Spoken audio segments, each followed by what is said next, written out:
Hello, welcome to this session, how Flutter Custom Paint resembles the SVG Image Spec.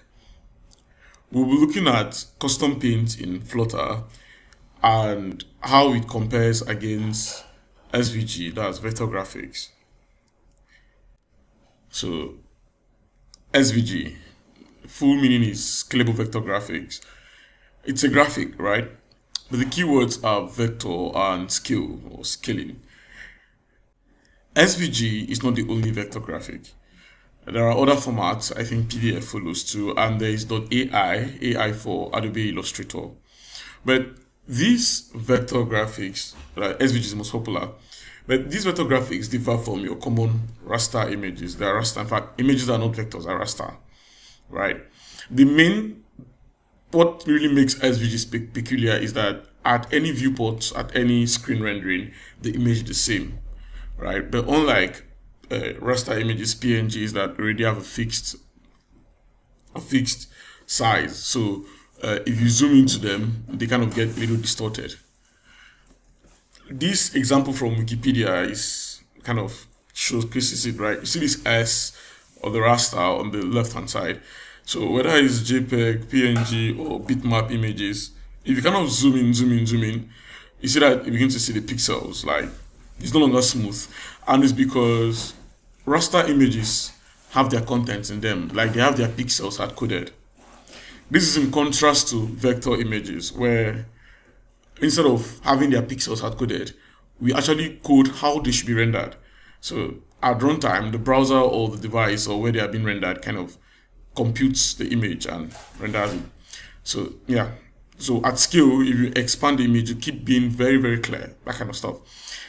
Now, vector images are actually less in quantity than like their size. It could be 4 kilobytes, 1 kilobyte, depending on the code size, and they resemble HTML, right?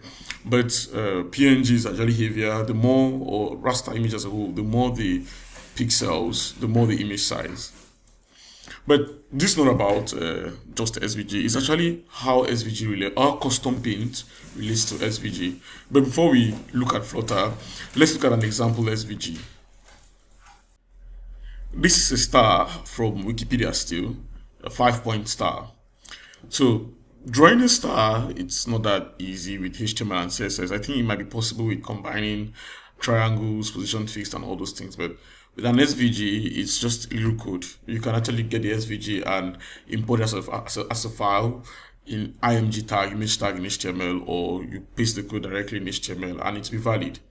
So this star, right, is a valid example of where we use SVG. SVG are commonly used for icons or for logos or vectors or illustrations, like things that really scale. So it's not everything that we put in SVG, definitely. It's not for every use case, but these are good use cases of them. The code for this star from Wikipedia looks like what you have on screen now. You see there's the size, the width, the view box, and the SVG tag. But the tag of interest is the path. So the path tag is one of the most popular the most used tags in most SVG code bases. SVG is not just path. There is shapes like circles. There is circle, rect for rectangles, polygon, and all. So you kind of use those ones, or animations. You can animate something. You kind of use those ones to display a particular part of the SVG or something like that. But we'll just use path to illustrate our example. And the line of interest is the one that starts with D M2516 whatever. So this actually encodes the star. It actually tells the renderer to draw the star. The drawing, they code something. It's kind of peculiar to SVG, yeah. But other rendering engines, maybe Flutter's Custom Paint or the Canvas API in JavaScript, all use something similar, like this kind of line to move to. The M at the beginning is for moving to 25.1. These are points, right? This L is for moving, is for a line to -14, and the y-axis is 11. So this draws this star. Imagine there's a graph behind the star and the origin is 0, 0. The top left is the origin. So with this star in mind, with that graph in mind, the SVG is drawn. Yeah. So the SVG is drawn and follows this. This Z usually at the end means close. So it will link the penta somewhere. That might not make much sense, but I'm just trying to like get you comfortable with SVG. Yeah. Let's look at custom paint in Flutter. Flutter is a toolkit for building mobile applications, websites, and desktop apps from the same code base. Flutter uses the Dart programming language. It's open source and it's from Google. In Flutter, to build UIs, you use widgets. Widgets are just pieces of things. They're like your components in other frameworks, and you just kind of compose them, join them together. But there are some times when there's some particular UIs you want to draw, they are difficult. It's difficult to get them with widget combinations or something like that. So even if you create your own widgets, so this is where custom paint comes. I think custom paint is like the equivalent in Flutter for what canvas is in JavaScript or in HTML. You know, in HTML you have the canvas element where you put it and it kind of animate, you call commands to draw or move wherever. So yeah, Flutter is custom paint is like the equivalent of that in Flutter. Like custom paint is the Flutter engine giving us a pencil and a canvas to like draw on top, right? Yeah, something like that. So you use custom paint when you want to achieve some peculiar things that are ordinarily with the widget combinations, do, like I mentioned. Just like with the SVG that can draw a star, but if you try doing it with HTML CSS, it's very difficult. Another use case for custom paint in Flutter is dotted borders. So let's say you draw a container, you draw a box, you use container and you create a border and you set the border style. You can set the border style solid or none in Flutter, but currently in Flutter you cannot equally set it to dashed or dotted the way you can do in CSS. You just put style or you just put border style or border 1 pixel solid dash, 1 pixel solid black, So borders like dotted or dash borders are another good use case for custom paint. So that said, let's look at a good use case of custom paint, right? These animating GIFs, I pulled them, or GIFs, whatever the pronunciation is, I pulled them from Code Magic. They have an article on custom paint, right? Do it. If you go there, you can see more. But the thing is, you can see what the UI kind of is doing. There is a slider, and with this slider, the more you change, you increase the size, the shape is changing from triangle to square, like the number of the sides of the polygon. And in the case of the GIF or GIF at the right hand side, you see it's animating the radius as the slider changes, and still animating kind of arcs or sectors in the cycle and the current points and all those things. So there are so many animations going on at the same time, so many variables, and you can achieve this kind of thing with custom paint. I doubt you can really, there are animated controllers, animated containers, and animated different widgets, so you can build your own animation, or you can even import something with a Lottie package or whatever. But in this case, this was pulled successfully with custom paint, and the code is not all that complex. Yeah, so this is a good example of custom paint. But we are here to kind of see how custom paint resembles SVG.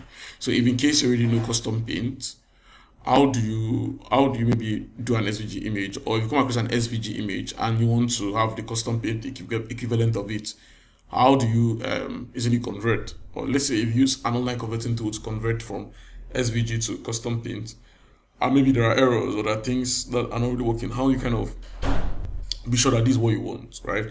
So we'll see the star example. We'll see the star from the Wikipedia, but this time we'll write the code with custom paint. So custom paint, right, takes the size of the canvas and takes a painter. Yeah. So the painter is kind of an object, a class you declare and extend custom painter, give it any name, and that painter has to override the paint class. Override the paint method. The paint method, you just override the way you override the build method. The paint method takes two parameters, canvas and whatever else. But our focus here is that we are drawing the canvas, and when we obtain the canvas, the canvas, you can do anything on the canvas. You can draw circles, draw, write text, do paragraphs, anything you can do with SVG technically. You can do animations on the canvas. So as you can see, we have this, the D equals to whatever I pulled from the SVG for the star. So you can see it on the, it's equivalent actually, yeah. Yeah, I agree, it's kind of redundant, calling relative line to all along on path, and then just for what SVG and HTML kind of put the numbers on the row there. But the thing is, we are using a Dart language, and this is a programming language with its rules, so we are confined to this. But it's not that bad. I suppose it's more readable. So if we were to kind of explain what's going on in this SVG, you see this M25. So there's relative moving to and absolute moving to. If you want to move to, you just put without a relative keyword in Dart. But in SVG, it would be uppercase M instead of lowercase m. In fact, the uppercase equivalent of these alphabets that occur, there are peculiar alphabets that occur in the path line, right? So the uppercase variants are absolute in the graph, while the lowercase variants are relative to the previous point of pencil. Like this, this star. So if this is a square, an imaginary square, maybe this is 50 width and 50 height, right? The middle is 25. So taking from the top left 0, coming towards the right, you have 25. So that's why we have the very first line is calling 25 on the x. I can go further to explain this. The next one is 617. So go a little in front 6, but go down by 17, and you get this next point. And then the next one is 18.0. So go, I come backwards, go forward 18, but don't change the y something. It's a little mathematical, but the moment you figure this out, you can't unlearn it. Once you know it, you can't forget this particular knowledge per se. So there is more to SVG, or there's more to CustomPaint. There are many more features. I just want to give a general overview or side-by-side comparison, right? You can equally draw circles, like I mentioned, and embed in SVG to be the circle HTML element, whereas in the CustomPaint, the canvas, you just call up a circle and give it the coordinates it needs. Circle 2, you can do curve, Bezier curve, something. They all have their letters. So in Flutter, you write the full name of their methods on the path object, but in SVG, you write the letters inside the D something. So this was kind of put from MDN, they just gave a little summary of it.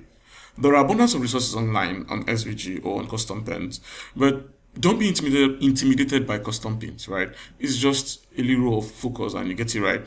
You really need to draw CustomPaint yourself, but you could take up the challenge to draw anything any simple geometric figure in CustomPaint. Maybe SIM card icons, calendar icons, button icons, or you can analyze.